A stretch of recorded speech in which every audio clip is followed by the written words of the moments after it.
ইসরায়েলকে কঠিন হুমকি দিয়েছে রাশিয়া। ইসরায়েলের অস্ত্র পেতে মরিয়া ইউক্রেন। ইসরায়েলও চাইছে ইউক্রেনের হাতে কিছু অস্ত্র তুলে দিয়ে ইরানের অস্ত্রের সাথে টেক্কা দিতেই। তবে ইসরায়েল যদি ইউক্রেনকে অস্ত্র এবং সামরিক সরঞ্জামাদি দিয়ে চলমান যুদ্ধে সহায়তা করে, তাহলে ইসরায়েলের বিরুদ্ধে কঠোর প্রতিশোধমূলক ব্যবস্থা নেওয়া হবে বলে হুঁশিয়ারি করেছে রাশিয়া।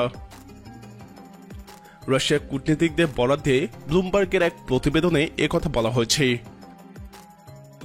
প্রতিবেদনে বলা হয়েছে, ইসরায়েল যদি নিজেই সরাসরি অথবা তৃতীয় কোনো পক্ষের মাধ্যমে ইউক্রেনকে ক্ষেপণাস্ত্র প্রতিরক্ষা ব্যবস্থা সরবরাহ করে, তাহলে রাশিয়া তার উপযুক্ত জবাব দিবে।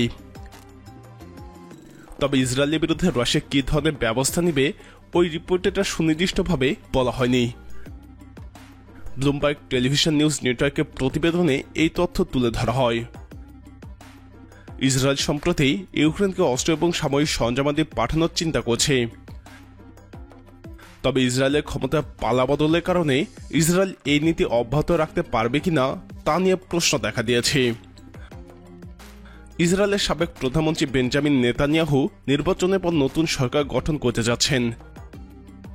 রাশিয়ার প্রেসিডেন্ট পুতিনের সঙ্গে তার সুসম্পর্ক আছে বলেই জনশ্রুতি রয়েছে।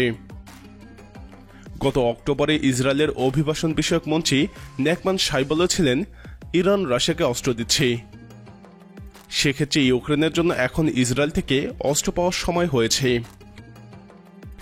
এই জবাবে রাশিয়ার সাবেক প্রেসিডেন্ট দিমিত্রি মেদভেদেভ বলেছিলেন, ইসরায়েল যদি উন্মাদনা বসে ইউক্রেনকে অস্ত্র দেয়, তাহলে ইসরায়েলের সঙ্গে রাশিয়ার সব সম্পর্ক ধ্বংস হয়ে যাবে। ইতোমধ্যে রাশিয়া ইসরায়েলকে নানাভাবে চাপে রাখতে শুরু করেছে। সম্প্রতি জাতিসংঘের সাধারণ পরিষদে ইসরায়েলের পরমাণু অস্ত্র ধ্বংস করার পক্ষে প্রস্তাব পাশ হয়েছে, যাতে রাশিয়া ইসরায়েলের বিরুদ্ধে ভোট দিয়েছে। পাশাপাশি ইহুদিবাদী দেশটি পরমাণু স্থাপনাগুলোকে আন্তর্জাতিক আণবিক শক্তি সংস্থা বা IAEA এর তদারকির আওতায় আনতেও বলা হয়েছে। ইসরায়েলের সীমান্তবর্তী প্রতিবেশী মিশরের পক্ষ থেকে জাতিসংঘে এই প্রস্তাব উত্থাপন করা হয়। প্রস্তাব উত্থাপনের সময় এর পক্ষে সমর্থন জানায় ফিলিস্তিনি কর্তৃপক্ষ ছাড়াও 19 দেশ। যে 152টি দেশ ইসরায়েলের বিরুদ্ধে ভোট দিয়েছে, তাদের মধ্যে চীন রাশিয়াও রয়েছে। জাতিসংঘের সাধারণ পরিষদে গত শুক্রবার তোলা এমন এক প্রস্তাবের পক্ষে ভোট দিয়েছে 152টি দেশ।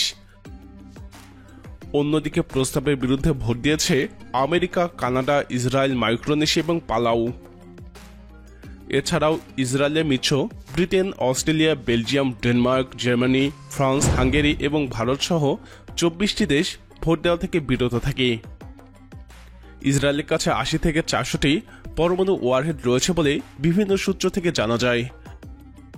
তবে পারমাণবিক অস্ত্র থাকার বিষয়টি ইসরায়েল কখনো অস্বীকার বা স্বীকার কিছুই করেনি।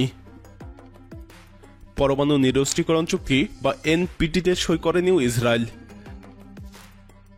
ইসরায়েল প্রথম পারমাণবিক অস্ত্র তৈরি করে 1966 সালের শেষের দিকে অথবা 1967 সালের প্রথম দিকে।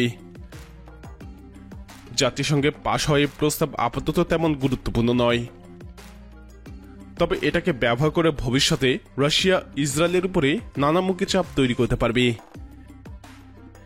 এদিকে রাশিয়াতে ফিলিস্তিনি